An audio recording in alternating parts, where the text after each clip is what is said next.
Continuing our campaign to turn all of Ocarina of Time into a D&D campaign, we now venture into the Dodongo Caverns. Let's jump in. One of the first monsters you're going to run into is the Beamos. The Beamos is this statue with an eye on top of it that follows anything around it. Its abilities are a magical sight, which gives it true sight that can't be removed, and false appearance, allowing it to appear as a regular statue, but upon investigation, or upon entering into its radius of sight, you can clearly tell it is not just a normal statue, especially once it uses its reaction, which is to lock on to whatever creature first enters its range of attack, giving it an increased chance to hit you with its action, which is Eye Beam, a ranged attack that allows it to shoot a laser beam, essentially, out of its eye in a line at you, following the first creature that had entered its range. While they may not be the beefiest of creatures, they're definitely one that you want to keep in mind when you're trying to traverse through a dungeon. The next monster you're most likely to run into is the baby Dodongo. Now the baby Dodongo has some unique mechanics where it'll burrow under the sand, it'll kind of run at you, and it'll jump out and attack you as it exits the sand, which is where it gets its reaction, burrowed attack, where when it exits itself in its burrow, the baby Dodongo has a chance to surprise attack their prey. Now just one of these might not be frightening, however generally baby Dodongos like to travel in a pack. This means where one baby Dodongo is, there are probably several still waiting in the sand. And even if you kill one of them, one of their abilities called Explosive Death allows them to deal damage to any creature within a 5-foot radius around them when they're killed. This unique trait allows them to help the pack even in death. This leads to the next monster you'll find, which is an adolescent Dodongo. At this stage in their life, they have grown much more resilient hides and gained the ability to breathe fire. While a bit slower, these slightly older Dodongos are capable of quite literally bringing the heat to any fight, and you definitely don't want to stumble on a large pack of them.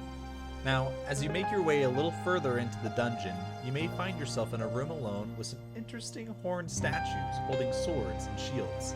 As you approach to investigate the statues, one of them comes alive and begins hopping at you. You have just stumbled upon an Armos, constructs with the ability of false appearance, allowing them to disguise themselves as regular-looking statues.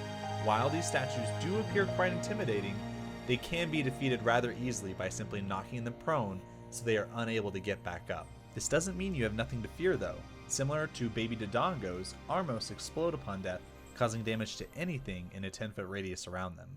The last regular monster that you run into in the Dodongo Caverns is really just a bat, but on fire, which is the Fire Crease, and its only unique trait per se is the fact that it's on fire. Otherwise, it's really just a normal bat.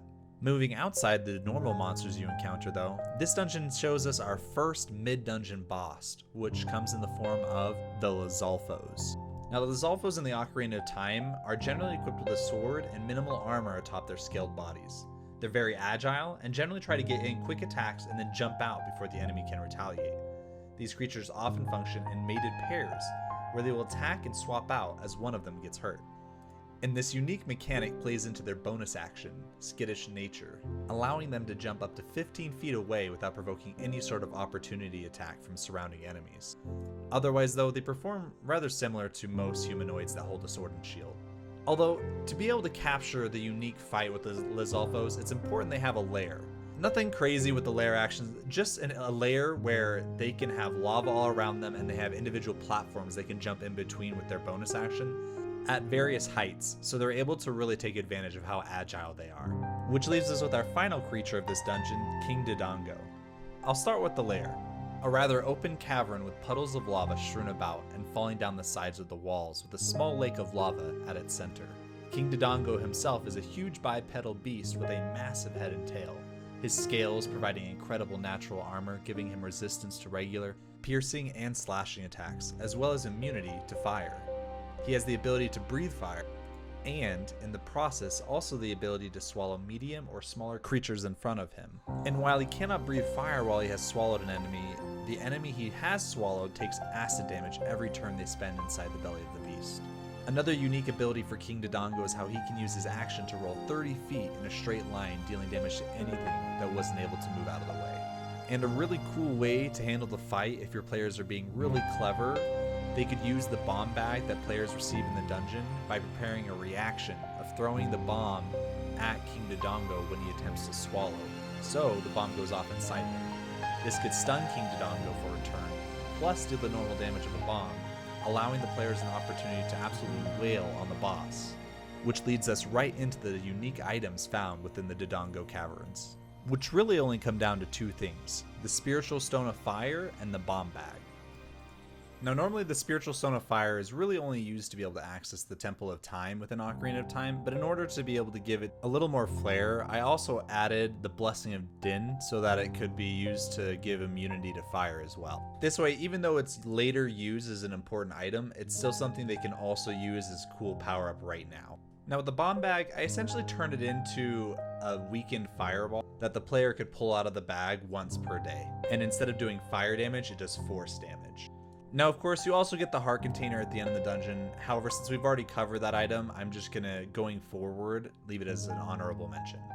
Now in Dodongo's Cavern, there wasn't really any sort of significant puzzles, so just kind of playing into the motifs of the dungeon, there's gonna be fire, there's gonna be lava, there's gonna be breakable walls, and there's gonna be a massive skull of a Dodongo at the center of it that potentially you can open by lighting fires within its eyes. Other than that, there wasn't really anything else that was specific that I would mention here. So with that, you are ready to run Dodongo's Cavern dungeon. So if you want to keep hearing these to be able to run a full campaign for Ocarina of Time within D&D, hit that like button, subscribe so you don't miss a video, and I'll see you next week. Thank you so much for watching.